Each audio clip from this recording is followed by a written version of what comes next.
Bianca was 36, a single woman living in Florence, Italy. Every morning, she walked across cobblestone streets to her job as a cleaner at one of the city's oldest private art galleries. She wore simple clothes, kept to herself, always had a sketchbook tucked inside her canvas bag. No one knew that every night after work, she stayed late, not to clean, but to paint. In the basement of the gallery, behind forgotten crates, she recreated masterpieces, not for money, for her soul. Bianca once studied at an art school in Rome. She had promise.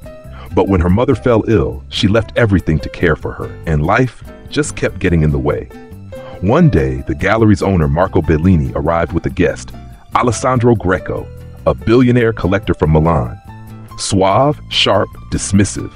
They were looking for young talent for a new private exhibit. Bianca served them espresso, listened quietly as Alessandro spoke about real art and market value. The next morning, a small accident changed everything. A pipe burst in the basement, workers rushed in, and they found Bianca's paintings, dozens of them, tucked between dust and silence. Bellini called her in. Bianca stood there, heart pounding, but instead of anger, Bellini looked stunned. These are yours?" She nodded, afraid. Alessandro returned later that week. He saw the paintings. He offered Bianca a deal. He'd sponsor her, buy her work, promote her name. But there was a condition. You stop working. No more cleaning. No more Florence. You move to Milan, and you paint what the market wants. Bianca hesitated. Later that night, Bellini found her staring at Michelangelo's David replica in the courtyard. "I took this job," she said, "so I could be close to the art I'd never become." Bellini replied quietly, "The world doesn't need more art it can sell. It needs more truth it can feel."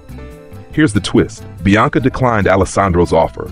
But weeks later, an anonymous exhibit opened in Florence.